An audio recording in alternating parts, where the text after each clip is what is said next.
Pick that up, sweetheart. That is what Dr. Marcus Whitfield said 47 minutes before a stranger with a 75th Ranger Regiment tattoo arrived bleeding into Cedar Creek Medical's emergency department. The hospital hums with fluorescent lights that buzz like trapped wasps. Antiseptic smell hangs thick in the corridors, bleach layered over copper and something older, something like fear that never quite washes out of tile grout. Laura Bennett moves through the emergency wing at 6:13 a.m. on a Wednesday, her scrubs crisp navy blue, her badge clipped at chest level, her hand steady in a way that makes other nurses unconsciously slow their pace to match hers. She doesn't walk like someone new to the job. She walks like someone who's decided where her feet should go and isn't open to suggestions. In Trauma Bay 3, she checks a patient's full line with the precision of someone who's threaded needles in dust storms. The older nurses watch her when they think she isn't looking. The way she doesn't flinch at the open laceration on a motorcycle crash victim's thigh. The way her suturing technique produces lines so clean they could be measured with a ruler. The way she triple-checks medication dosages while the resident is still talking, catching a decimal point error before it leaves the computer system. There's something military about her efficiency. Economical. Like every movement has been field-tested and approved. By 7:15 a.m., Whitfield has noticed. He's 39 years old, drives a $92,000 Mercedes, and has built his position at Cedar Creek Medical on an architecture of carefully orchestrated exhaustion. Ghost staffing claims, nurses who exist only on payroll but never on the schedule. Inflated surgical times that add $340,000 annually to his department's billing. Kickback arrangements with 3 medical supply companies where he receives 4% of all purchases made through his preferred vendor list. The scheme requires staff so overworked, so burned out, so grateful just to have the paycheck that they don't ask questions about the numbers on their pay stubs or wonder why certain procedures take 3 times longer than they should. They certainly don't compare notes with the attending physician about whether those billed hours are actually documented. Laura Bennett's competence is a threat he cannot tolerate. She moves through the department like she owns it, but not in the way administrators own departments. It's something quieter. More dangerous. The way she knows exactly which supply cart has the right gauge sutures before anyone tells her. The way she positions patients for optimal for access on first stick, every single time. The way she doesn't look panicked when blood pressure drops, she looks interested, like she's reading data that means something specific and she's about to do something about it. Yesterday, she caught an order written in micrograms when it should have been milligrams. The order came from Whitfield himself. She corrected it without announcing it, without making him feel the correction, just a quiet hand on his elbow as he walked past. "Doctor." The dose. But everyone saw. And everyone remembered. Whitfield is not someone who forgives being silently corrected. By 10:15 a.m., he's initiated stage 1. He approaches the nurse's station where Laura is documenting a discharge. His smile is practiced, the kind of smile that reveals teeth but not warmth. "Miss Bennett," he says, his voice carrying the particular condescension of someone who learned arrogance from boarding school teachers. "Your charting is exemplary." Really? Most nurses in your background wouldn't have this level of attention to detail. Most nurses in your background. The emphasis lands like a tiny blade. Laura doesn't look up from her documentation. Her pen continues its steady line across the electronic pad. "Thank you, Doctor." "You know," Whitfield continues, "this department runs very smoothly. We like to keep it that way. Everyone understanding their role. Their place.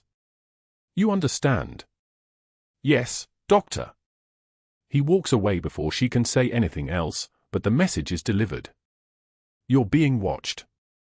You're on thin ice. You don't belong here." At 11:52 a.m., he executes the second strike. The cafeteria is crowded with the lunch rush, nurses grabbing 15-minute breaks between traumas, residents wolfing down sandwiches between rounds, housekeeping staff finally sitting down after 4 hours of mopping hallways. Laura carries a tray with a turkey sandwich, a cup of coffee, and an apple. She's moving toward an empty table in the corner when Whitfield emerges from the beverage station directly into her path, his shoulder connecting with her elbow hard enough to be unmistakable. The tray tilts. The coffee cup topples. Liquid spreads across her food in a brown stain. The apple rolls across the tile floor. "Careful there," Whitfield says, not turning around. He's already moving away, his voice carrying across the cafeteria. "You should probably watch where you're going." A beat. Then, "Pick that up, sweetheart." The room doesn't go silent, it's a hospital cafeteria, there's always noise, but it shallows. Voices lower. Forks slow. Every nurse, every resident, every housekeeping worker knows what just happened. Knows it wasn't an accident. Knows it was a test. Laura stands motionless for 3 seconds. Her jaw clenches so hard you can see the muscle work beneath her skin. Her hands hang at her sides, and for a moment, just a moment, they shake with something that isn't fear. It's the kind of tremor that comes from restraint. From muscles trained to move in certain ways being forced to stay perfectly still. Her eyes track Whitfield's back as he sits down at a table with 3 other attending physicians, already laughing about something, already moving on, secure in the knowledge that his established dominance. Then she bends and picks up the apple from the floor. She does it slowly. Deliberately. She doesn't rush. She doesn't look embarrassed. She doesn't apologize or explain. She simply bends, retrieves the apple, wipes it on a napkin, and walks to the trash can. Disposes of the tray. Her face is a mask of professional neutrality, the kind of neutral that comes from years of practice, from learning that showing anger is showing weakness, from understanding that the only power available in this moment is to not give him what he's looking for. She doesn't give him her humiliation. She doesn't give him her rage. She gives him nothing at all. But something changes behind her eyes. Something like a door opening onto a vast and unlit room. Something like remembering. By the time she walks out of the cafeteria, the tremor in her hands has stopped. The tremor has become something else entirely. In the break room, she approaches her locker with mechanical precision. Opens it. There, on the bottom shelf, sits a pair of worn combat boots. They're at least 20 years old. The leather is cracked from desert sun and salt water and things that don't have names anymore. The laces are knotted in 3 places where they've been broken and retied. The soles are worn smooth on the heels from a particular way of walking, a way that comes from moving tactical with 50 pounds of gear and 0 margin for error. She touches the cracked leather. Just touches it. Her hand rests there for 6 seconds. Then she closes the locker and returns to work. It's 10:27 p.m. that same evening when the doors to the trauma bay burst open. 2 men carry a third between them, his body slack, blood running from a laceration across his forehead and another deeper wound on his left shoulder. They're both in their mid-50s, both wearing Veterans Hall polo shirts with a logo that reads Savannah Combat Veterans Coalition Estate 2003. The bleeding man is maybe 60, compact and muscular beneath a shirt soaked with blood. He collapsed, one of them gasps, panic threading through his voice. "We were at the hall, we were just having coffee and he just went down. He hit his head on the table and then he just wouldn't get up." Laura appears within seconds. She doesn't run, nurses who've worked real trauma don't run, they move with purpose, and she's already scanning, consciousness level, breathing pattern, the extent of visible injury. "Help me get him on the stretcher." "What's his name?" "We don't know," the second man says, his voice shaking. "He came alone. Nobody knows who he is. He doesn't have a wallet, no ID, nothing." They transfer him onto the gurney with practiced efficiency. Laura's hands move across his body, checking for additional injuries, checking for response to stimuli, checking the pupils for reactivity. His shirt comes off as she cuts through the fabric with trauma shears, a size 4.0 pair with a call sign engraved on the handle, though no one here can read what it says. That's when she sees it. On his left shoulder, partially obscured by blood but unmistakable once you know what to look for, a tattoo. A regimental insignia. 75th Ranger Regiment. The same insignia she's carried on her own shoulder for 22 years. The same insignia she hasn't seen on another person since Helmand Province, since the extraction point at 03 for 7 hours on a night that doesn't officially exist, since she carried an 8-year-old boy through 3 miles of enemy territory and delivered him to the helicopter as the sun was coming up. Her hand stopped moving. For 2 full seconds, she doesn't breathe. Her eyes move from the tattoo to the man's face. He's unconscious, his breathing shallow, his skin pale from blood loss, but his face is familiar. Not from before. From years later. From a rehab facility in San Antonio. From a restaurant in downtown Austin where she was eating alone and he was eating with his wife, and he looked at her across the dining room and their eyes met and he nodded very slightly and she nodded back and neither of them acknowledged it ever happened again. Sergeant Derek Shaw. 75th Ranger Regiment. Helmand Province, 2003. The man whose extraction she'd arranged. Whose young body had trembled in her arms as they moved through the darkness. Whose nephew she'd carried across those miles because Derek's sister had asked him to find the boy, and Derek had found Laura instead, and Laura had done what needed doing. He wakes up 47 minutes later. His eyes open slowly. The conscious level rises. His hand moves slightly. His breathing deepens. Laura is there. She's been there the entire time, monitoring his vitals, checking the wound, waiting. Their eyes meet. The recognition is instant. Total. The kind of recognition that spans 20 years and doesn't need words to confirm itself. Derek Shaw stares at her with the look of a man who thought something was a ghost and suddenly found out it was real. Laura stares back with the look of someone who disappeared from the world and was just forced to reappear in it. Neither of them says anything. The monitor beeps its steady rhythm. The hospital continues around them, codes being called elsewhere, other nurses moving through other traumas, the endless rhythm of a trauma center that never sleeps.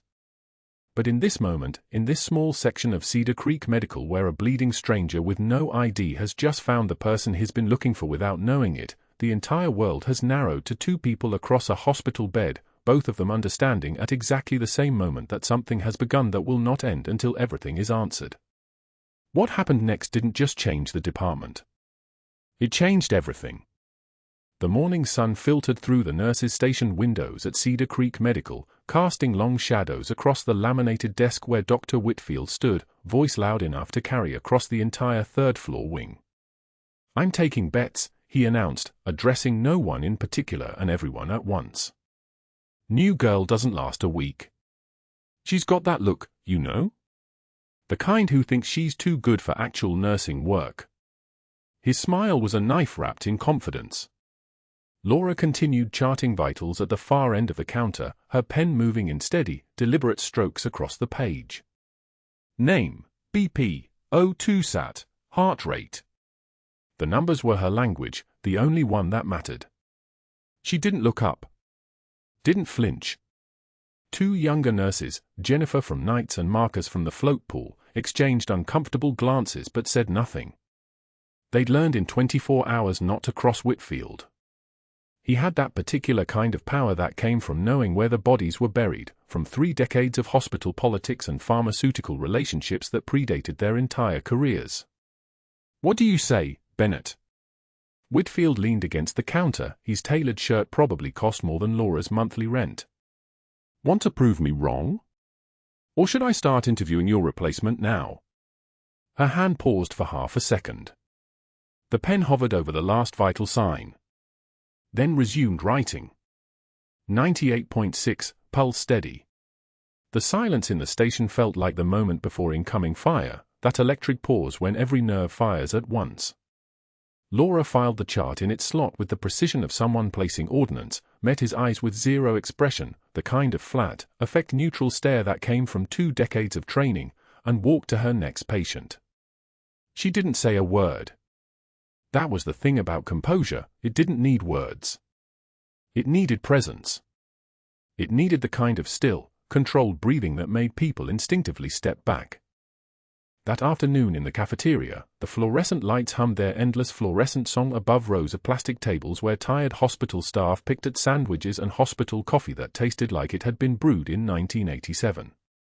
Laura balanced her lunch tray, tomato soup, saltines, black coffee, navigating between tables with the careful precision of someone who'd learned long ago how to move through crowded spaces without drawing attention. The tray was warm in her hands, steam rising from the bowl in delicate threads. She was thinking about the new patient in room 317, a post-op abdominal repair, when Whitfield stepped directly into her path near the beverage station. Not an accident. His movements were too deliberate, his positioning too exact. The tray tilted in her hands. Soup sloshed. The bowl toppled, and for a moment she watched it fall as if in slow motion, red liquid and ceramics following the law of gravity without mercy. It hit the linoleum floor and shattered. Tomato soup spread across the tile in an expanding bloom of red, fragments of bowl skittering across the surface like accusations. The cafeteria went absolutely silent. Conversation stopped mid-sentence. Forks hung suspended. Every eye turned toward the two of them. "Oh, I'm so sorry," Whitfield said, his voice drenched in performance, dripping with false concern like honey poisoned with cyanide. "Guess you're not as steady-handed as you pretend. Better clean that up before someone slips." He said it loud enough for the entire cafeteria to hear. His gaze lingered on her face, hunting for something, a crack, a flinch, a moment where the mask slipped and showed him the scared woman beneath. Laura knelt without a word, her scrubs bunching at the knees, her movements precise as surgical technique. She picked up shards of the broken bowl one by one, her hand steady as stainless steel, her face utterly blank. The silence was so thick you could have operated in it. A janitor approached from the corner with a mop and bucket, ready to help, but Whitfield waved him off with an imperious gesture. No, she made the mess. She cleans it." The janitor, a man in his 60s with a name tag that read Victor, hesitated. He and Laura exchanged a look, the briefest acknowledgement that this was theater, that they both understood the real rules at Cedar Creek Medical. Then he retreated, leaving her alone with the wreckage. Laura finished gathering each piece with methodical calm, returned the fragments to a small trash bin, used paper towels to wipe the remaining soup from the tile. Her breathing remained controlled throughout, her shoulders level, her expression revealing absolutely nothing. A smile would have given him power. Anger would have fed him. Even resignation would have been a victory. So she gave him nothing. She rose, disposed of the trash, and returned to her shift as if nothing had happened. As if the entire cafeteria hadn't just watched him try to break her, and watched her refuse to break. As if gravity still worked the same way. But alone in the supply closet 2 minutes later, surrounded by boxes of 4x4 gauze, bottles of normal saline, rolls of compression bandages stacked like ammunition, her hands began to shake. The tremor started in her fingers and traveled up her wrists, a physical manifestation of control finally reaching its breaking point. She gripped the metal shelving unit so hard her knuckles turned white, the paint scratched and worn from decades of similar grips, similar moments. Her breathing came faster for the first time since Helmand Province, since the mission that had left her legally dead and permanently haunted. For 3 seconds, exactly 3, she allowed the pressure to surface. The muscles in her jaw clenched so tightly she could taste metal. Her eyes closed. The emotion flickered behind her eyelids like a candle about to go out. Then she locked it away. The door closed. The compartment sealed. When she emerged 30 seconds later, she was whole again. By 11:24 p.m. on Wednesday night, the emergency department had that peculiar post-midnight quiet that preceded the 2 a.m. chaos. Laura was charting in the corner of the trauma bay when the ambulance radio crackled to life. "Cedar Creek, we've got a male, approximately 28 years old, found unresponsive outside the Savannah Veterans Hall on Victory Drive. Single head wound, bleeding controlled with direct pressure. BP 118/76, heart rate 94, GCS 14. ETA for minutes." The bleeding stranger arrived at 11:51 p.m., carried between 2 panicked men in their 30s who identified themselves only as friends and no, he doesn't have his wallet. No ID. No insurance cards. No family listed in any system. Just a man who smelled like bourbon and rain, whose eyes fluttered open and closed like a bird with broken wings, whose mouth moved in patterns that might have been words or might have been delirium. Laura moved into action with the seamless coordination of someone who'd done this thousands of times in places where the lights didn't hum with fluorescent indifference. She ordered pressure on the head wound, clean gauze, direct compression, started a 16 gauge for line with the efficiency of someone whose hands had learned anatomy before books could teach it. "What's his name?" she asked while drawing blood for type and cross. "Derek," one of the friends said. "Derek Shaw. He just collapsed." Laura worked through the assessment protocol, checking pupils, reactive, equal, assessing for secondary injuries while the attending physician watched from a distance, content to let her take the lead. She moved with the terrifying fluid precision of apex predators, each motion economical, each gesture purposeful. No wasted energy. No hesitation. When she began cleaning the gash on his shoulder to assess the depth of the laceration, her hands moved on their own, muscle memory taking over. Water ran red. Antiseptic. Fresh gauze. And there, beneath the blood, partially obscured by the wound itself, was a tattoo. Her hands froze. The 75th Ranger Regiment insignia, the scroll, the star, the exact same configuration she'd seen on the shoulder of the terrified 8-year-old boy she'd carried 3 miles through enemy territory in Helmand Province, the boy whose name was Derek Shaw, the boy who'd lived because she'd refused to let him die. Her breath caught for a fraction of a second, a moment of oxygen interrupted, and then her training reasserted itself like a hand closing around her throat. She finished suturing the shoulder with mechanical precision, her movements continuing as if her mind hadn't just been transported 20 years backward. When his eyes fluttered open and met hers, something passed between them, a flicker of recognition that lived in the space between conscious and not. His hand reached out, grabbed her sleeve with a grip that had no strength behind it. "I know you," he whispered, his voice raw and uncertain. "I know you from..." Then his eyes closed and he was gone again, unconscious, sliding back into whatever depths of his mind held the classified memory. Laura's hand trembled as she reached for his chart. She steadied it. She wrote detailed notes about the wound, the tattoo's location, vitals, medication administered, next steps for admission.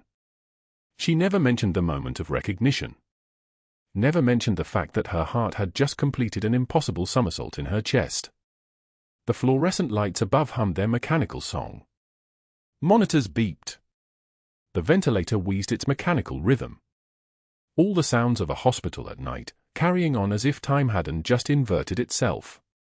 When Whitfield appeared in the doorway 10 minutes later, arms crossed against his chest in that posture he adopted when he was hunting for leverage, Laura was standing at the bedside, reviewing the stranger's intake paperwork. "Who is he?" Whitfield demanded, his voice the kind of sharp that indicated he'd sensed something unusual in her body language. "No ID," Laura replied without looking up, her voice calm as a surgical field. "Found unconscious at the Veterans Hall.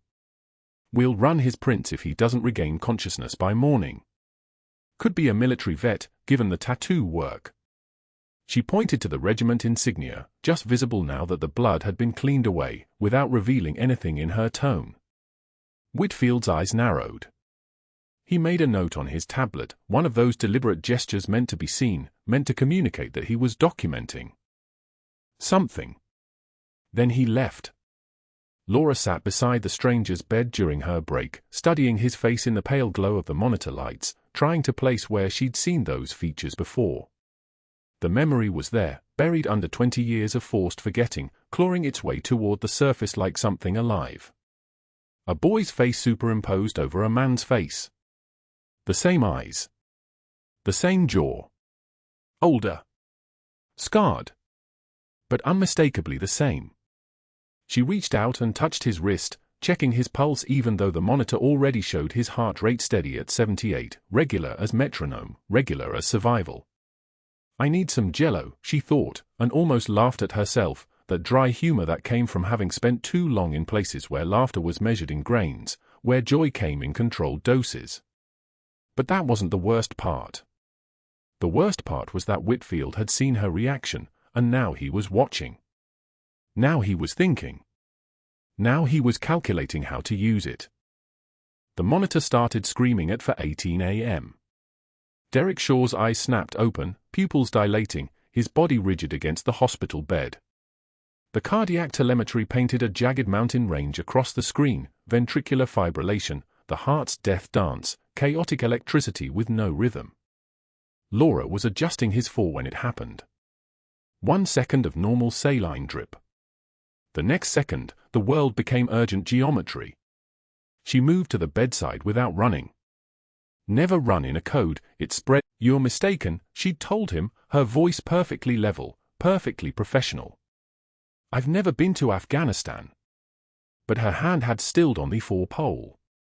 And Derek's monitor had spiked as if her lie was written in his electrocardiogram. Now the truth was written in the flat line. Laura's fingers found the crash cart button again. The paging system crackled. Code blue, ICU 4. Code blue, ICU 4. But she was already moving. Her hands opened the trauma tray, the one she wasn't supposed to touch without a physician present, the one that required signatures and justifications and documentation. A scalpel lay there, sterile and sharp as a prayer.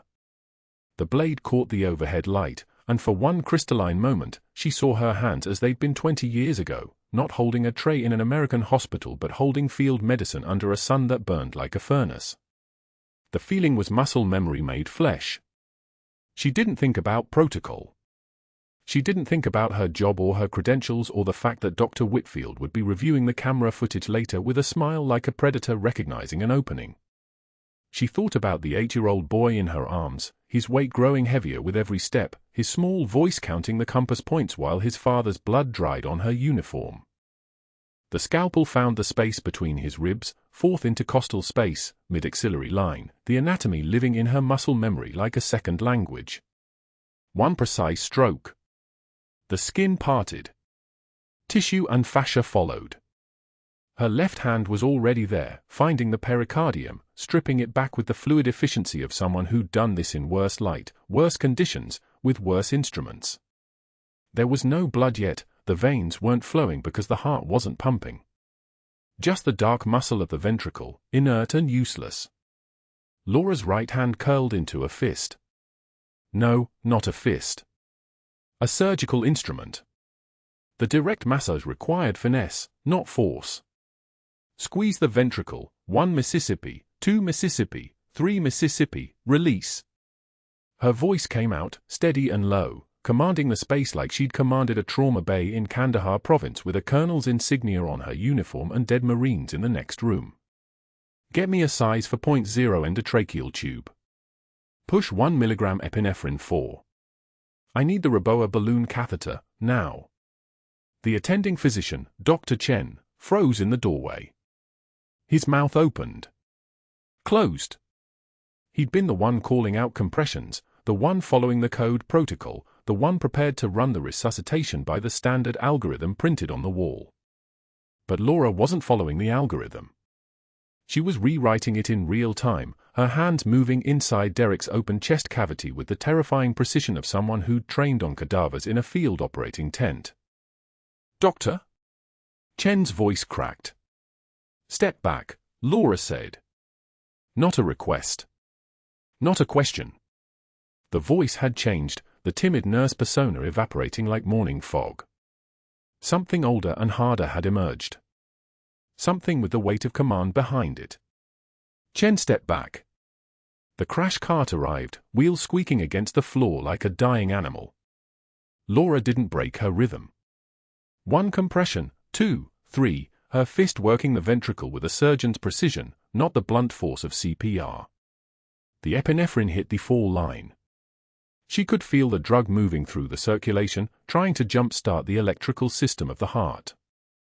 The monitor still showed chaos, flatline with occasional electrical noise, the heart's last gasping attempt to organize itself. Laura massaged deeper, working the organ itself, her hands inside his chest cavity like a pianist playing the most important concerto of her life. The ventricle was cold and still. She waited for the drug to work. 10 compressions. 15. The monitor twitched. 20 compressions.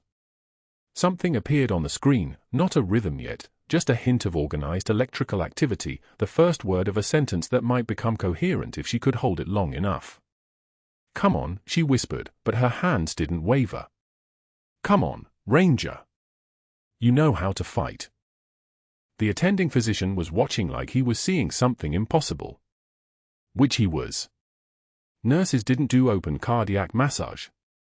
Nurses didn't crack chests. Nurses didn't call orders with that kind of authority. Nurses didn't carry 20 years of classified field medicine inside their muscle memory. The monitor screen changed. A blip became 2 blips became a pattern. Sinus rhythm. Weak, but organized. The electrical system had remembered how to work.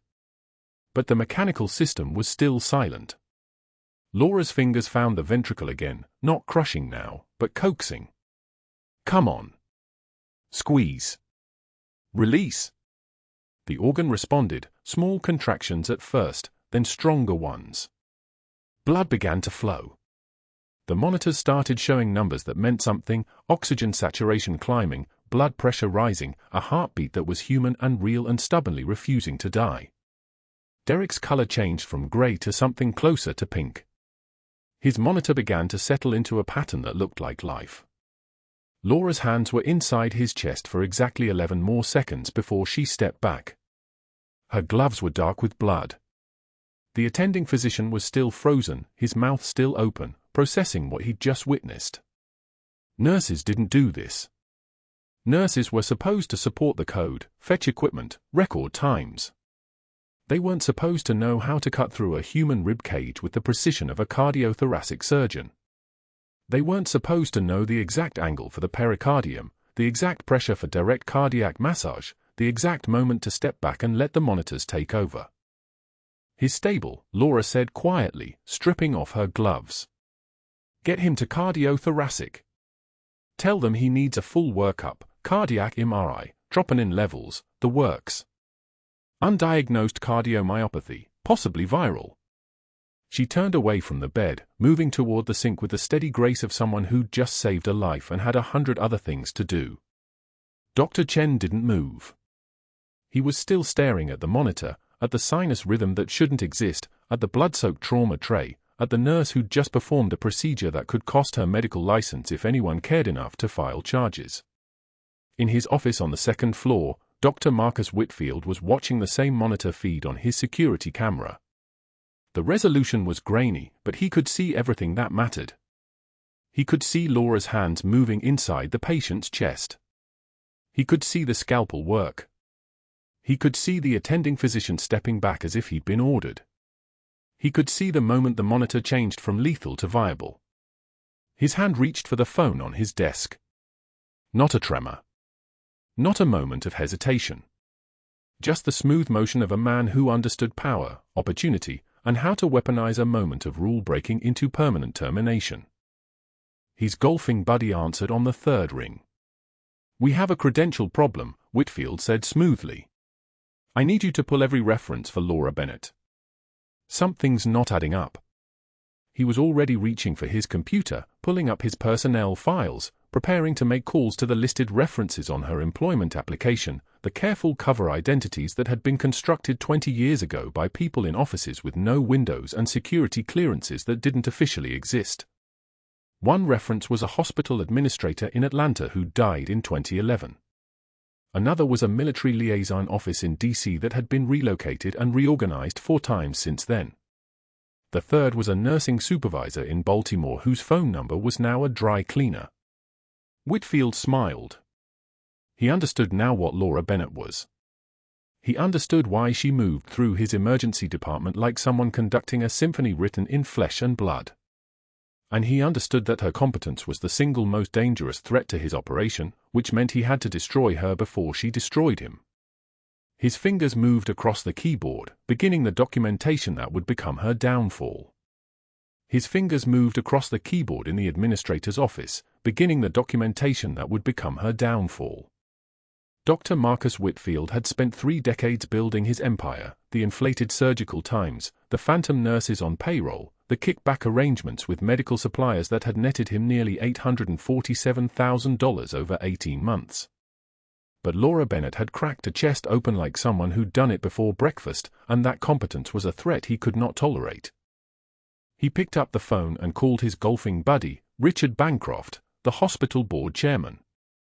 "Richard, we have a serious credentialing problem," Whitfield said, his voice measured and concerned. "A nurse performed unauthorized procedures tonight. Open cardiac massage on a patient. Without physician supervision. She's a liability." "How serious?" Bancroft's tone shifted immediately to the voice of institutional fear, the fear of lawsuits, of regulatory violations, of his name in depositions. "Extremely. I'm pulling her file now. Her employment history has gaps. Unexplained absences. References I can't verify. We need to move fast before she injures someone else." Whitfield let the silence hang. He knew Bancroft's psychology. Richard had been sued once in his 30s, a divorce settlement that cost him $400,000, and he'd never recovered from the humiliation. The word liability was a trigger. "Send me everything," Bancroft said. "I'll convene the board." Whitfield hung up and began making calls to Laura's listed references. The first was a Dr. Samuel Hendricks at Walter Reed Medical Center, a number that no longer existed. The cover had been constructed perfectly 2 decades ago, but only someone with access to classified Navy databases would know that. When Whitfield finally reached someone at the listed extension, the confused administrator explained that no such department had existed for 15 years. The second reference was a nursing supervisor at a field hospital in Kandahar that had been decommissioned in 2014. The third was a clinic in rural Montana that had closed in 2008. Whitfield felt his pulse quicken. Not because the references were false, he'd expected that, but because they were perfectly false. They were the kind of false that only a government agency could construct. The kind of false that meant Laura Bennett wasn't just hiding her competence. She was hiding everything. He didn't care. He filed the complaint anyway. A 47-page document outlining scope violations, unauthorized surgical procedures, falsified credentials, and practicing medicine without a license.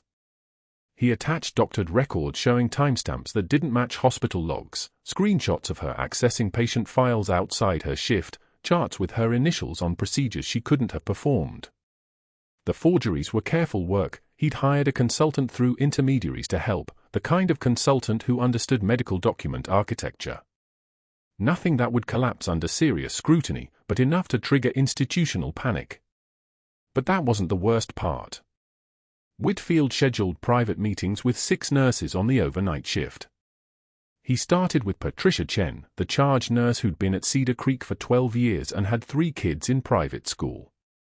He'd already checked, her and her husband's combined income was $127,000 annually.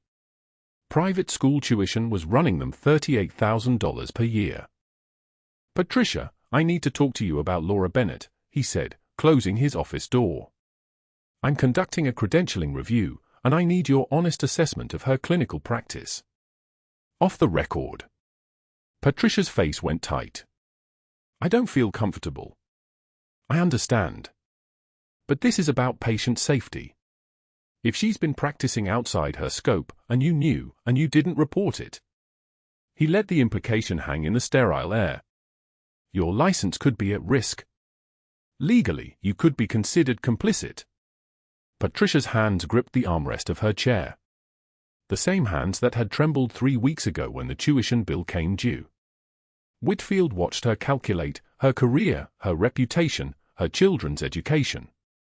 "She did perform that cardiac massage," Patricia finally said, her voice barely above a whisper. "I saw it. But I didn't understand what was happening. It all happened so fast." "That's all I need you to say," Whitfield said gently. "Just tell the truth. The board will take it from there." He repeated this conversation with 5 other nurses. With each one, he adjusted the pressure, mentioning licensing board reviews, regulatory investigations, the possibility of their names appearing in hospital incident reports. By the time he was finished, he had 6 statements, each one technically truthful but contextually devastating. Each one given under the duress of fear and exhaustion.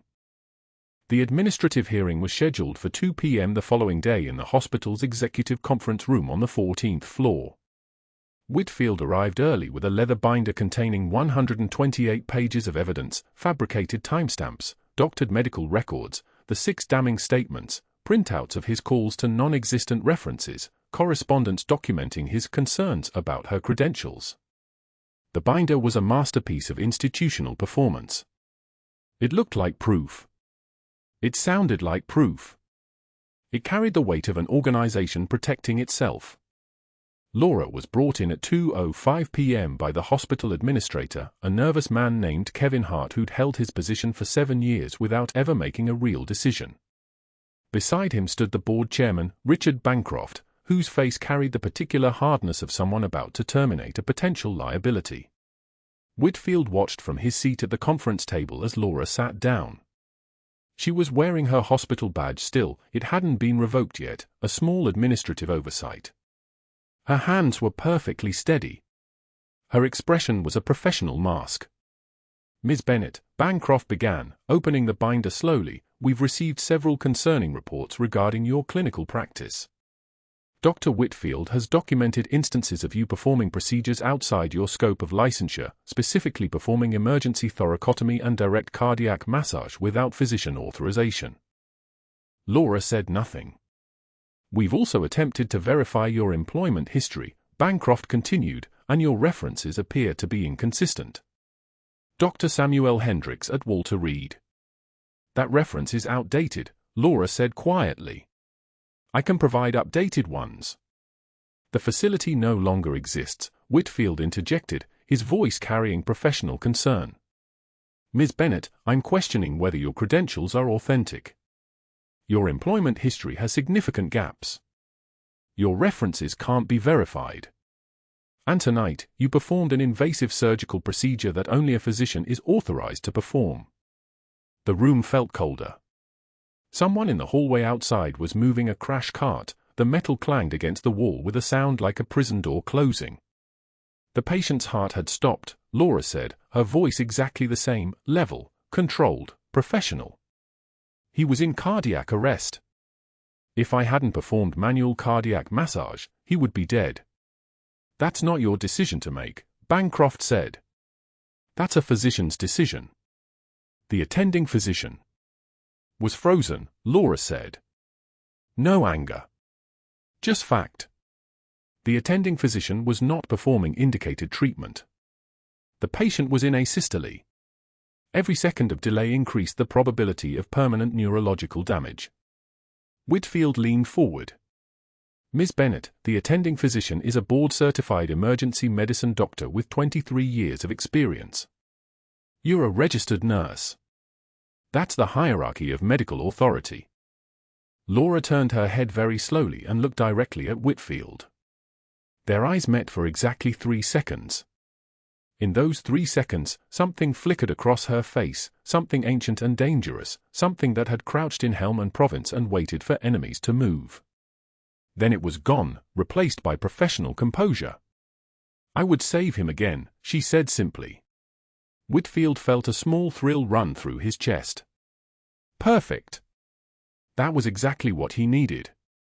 Insubordination. Refusal to acknowledge the chain of command. He opened his binder and slid the documentation across the mahogany table toward the board members. The hearing lasted 47 minutes. The board voted unanimously at 2:52 p.m. The vote was 5-0 for immediate termination, contingent on surrender of her nursing license pending a state board investigation. Bancroft's voice carried the particular tone of institutional self-protection. "Ms. Bennett, your employment with Cedar Creek Medical is terminated effective immediately. You will surrender your credentials and your hospital badge. Security will escort you from the premises. If you have personal items, you'll be allowed to retrieve them under supervision." Laura removed her badge. The motion was smooth and practiced, the way someone removes a weight they've been carrying for a long time. She set it on the table. The badge landed face down. For just a moment, no one moved. Then the administrator reached across and turned it face up, as if the image of Laura's name and photograph looking up at them from the table was somehow worse than the plastic lying blank. Laura stood. She walked toward the door. No one spoke. The fluorescent lights hummed their sterile frequency above the silent room. She did not go directly to her car. Instead, she took the elevator to the basement level, past the emergency generators and the medical record storage, to the hospital laundry. The room smelled of industrial detergent and bleached cotton, steam rising from the commercial dryer nearest the south wall. The washers churned with their mechanical rhythm, the sound of institutions cleaning, perpetually trying to wash away contamination. Her locker was in the back corner, the one with the broken combination lock that she'd used for 7 months because it was the most inconspicuous. She opened it and pulled out her personal scrubs, the one she'd purchased with her own money because hospital-issue uniforms bunched at the waist and pulled at the shoulders. Nicer fabric. Better dye. The kind of small indulgence that felt like control. She began folding them with the precision of someone who'd been trained to prepare bodies for burial. Sleeves aligned exactly at the seams. Creases sharp enough to cut with. She folded the first pair, then the second, then the third. Her hands moved through the familiar sequence. Fold. Crease. Square. Stack. Fold. Crease. Square. Stack. The fabric was still warm from the industrial dryer. Soft from hundreds of washings. She could smell her own detergent on it, the unscented kind she bought for sensitive skin, the kind that cost $3 more per bottle because she'd decided years ago that some things deserved to be chosen carefully. She placed the folded stack on the wire shelf above her locker. Such small things. 7 months of 12-hour shifts, held in stacks of blue cotton. 47 lives touched, 31 complications prevented, 1 destroyed tonight with her hands in a man's open chest.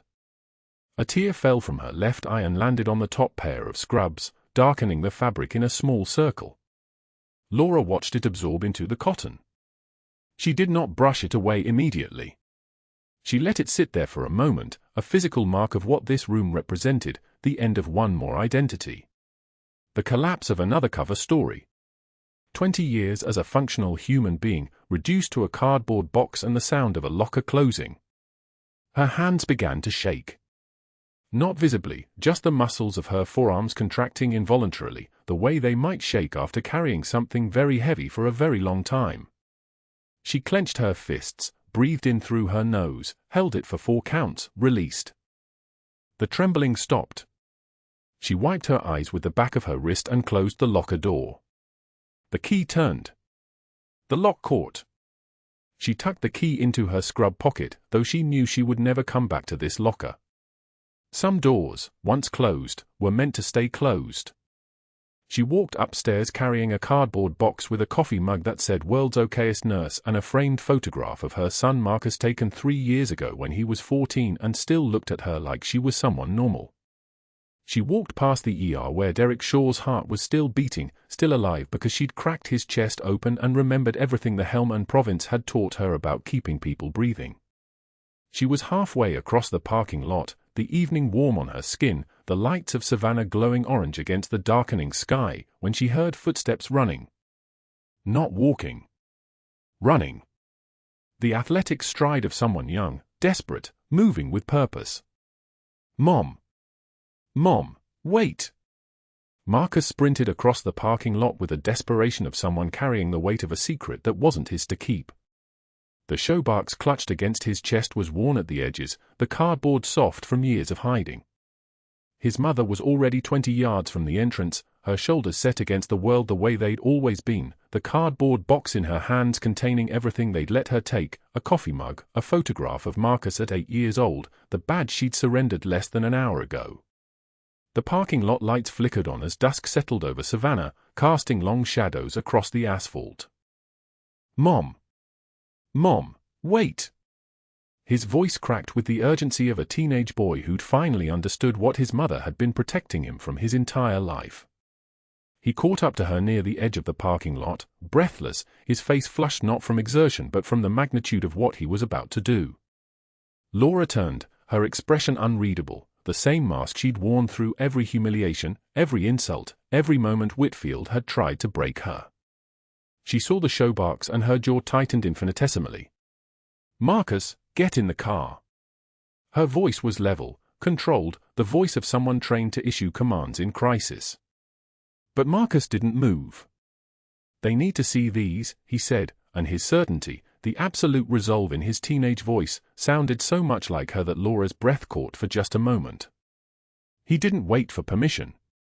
He turned and strode back toward the administrative building, back through the glass doors that led to the conference room where the hospital board was still assembled, still processing their decision, still congratulating themselves on avoiding the liability of an unlicensed medical practitioner. Laura followed. She didn't run. She never ran. She walked with the measured pace of someone who'd walked toward worse things, and the rain that had begun to fall seemed to part around her like she was moving through time itself rather than weather. The conference room fell silent when Marcus entered. The board members looked up from their papers, their expressions shifting from confusion to irritation. This was a grieving teenage boy, and they were busy men with insurance liability concerns. The board chairman, a man named Berkshire with the weathered face of someone who'd made hard decisions for 30 years, started to speak. Marcus didn't let him. He opened the showbox with both hands and spilled its contents across the mahogany table like he was releasing birds. The medals clattered against the polished wood, spinning in different directions, catching the fluorescent light. Silver stars. Purple hearts. Commendation ribbons. A Navy Cross with its distinctive light blue ribbon. Challenge coins from units with names that meant nothing to these administrators but everything to anyone who'd ever served. The room didn't just go quiet. The air pressure changed, the way it does when you step into a vault and the door closes behind you. One of the board members leaned forward, his reading glasses slipping down his nose as he tried to make sense of what he was seeing. Dr. Whitfield sat perfectly still, his face already beginning to drain of color like someone had pulled a plug and was watching years of accumulated arrogance pour out onto the floor. The security guard at the back of the room, a man named Harold Chen, old enough that his uniform hung loose on his frame, his name tag showing 42 years of service, stepped forward. He picked up one of the silver stars with trembling fingers, the kind of trembling that comes from recognition, from understanding, from the collision of a half-remembered story with physical proof. He stared at the medal like it was speaking to him in a language only he could comprehend. When he looked up, his voice was barely a whisper. "That's Ghost." He said it the way people say sacred names. "The code name. That's..." His voice rose, and the tremor in it became something else, conviction, clarity, the weight of a man who'd been carrying a piece of a puzzle for 20 years without knowing it. "You just fired Master Chief Petty Officer Laura Bennett. Naval Special Warfare. SEAL Team 3, Charlie Platoon." The words hung in the air like a defibrillator's shock, stopping everyone's heart simultaneously. The board chairman's face went from red to white in stages. One of the younger board members started to speak and then stopped, his mouth opening and closing like a fish pulled from water.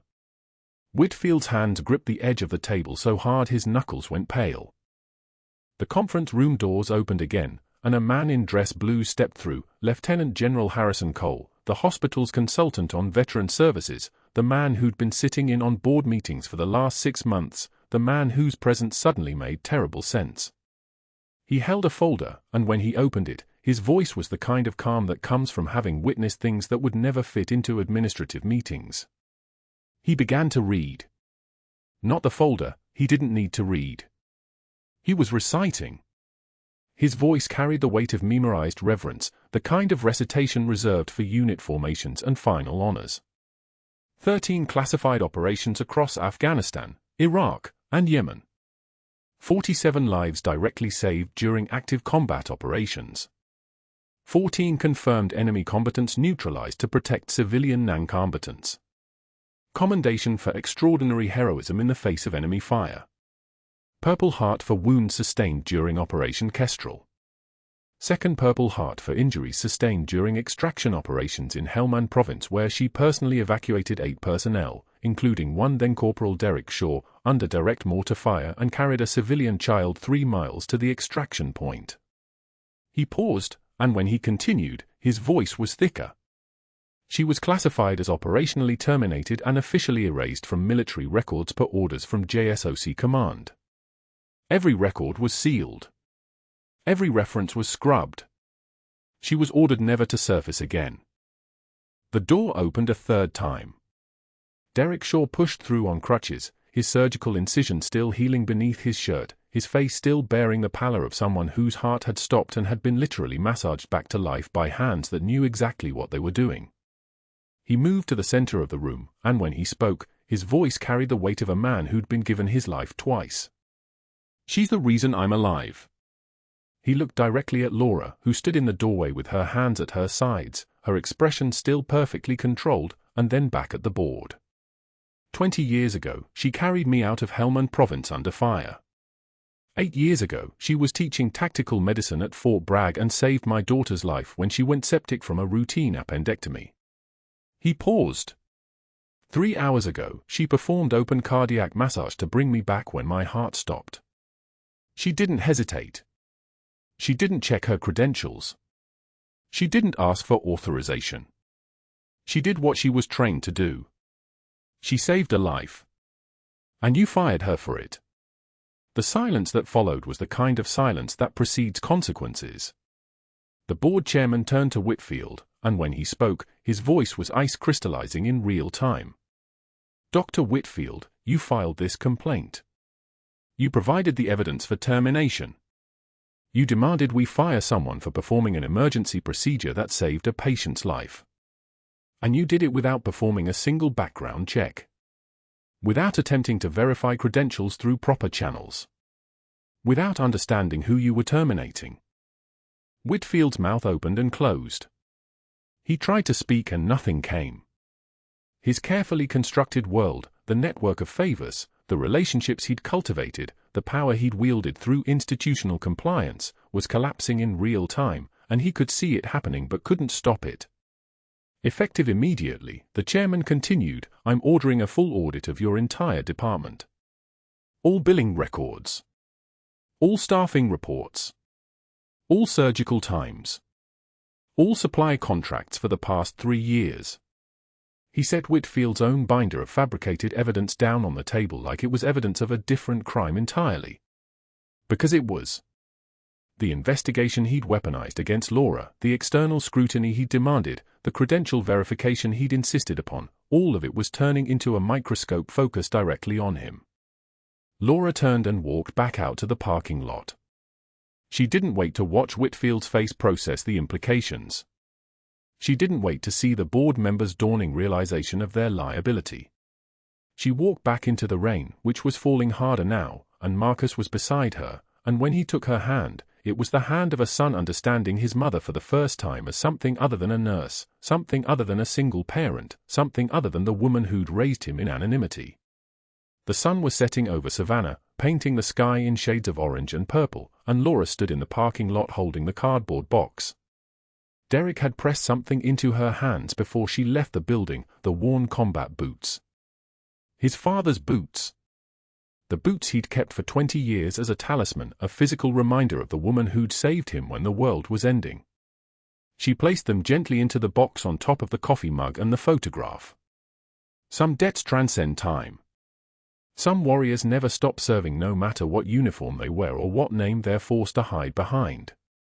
The rain settled into her dark hair like benediction, and for the first time in 20 years, Laura Bennett existed again, not as a ghost, not as a name erased from official records, but as herself, standing visible in the rain with her son's hand in hers and the evidence of her survival carried carefully in a cardboard box.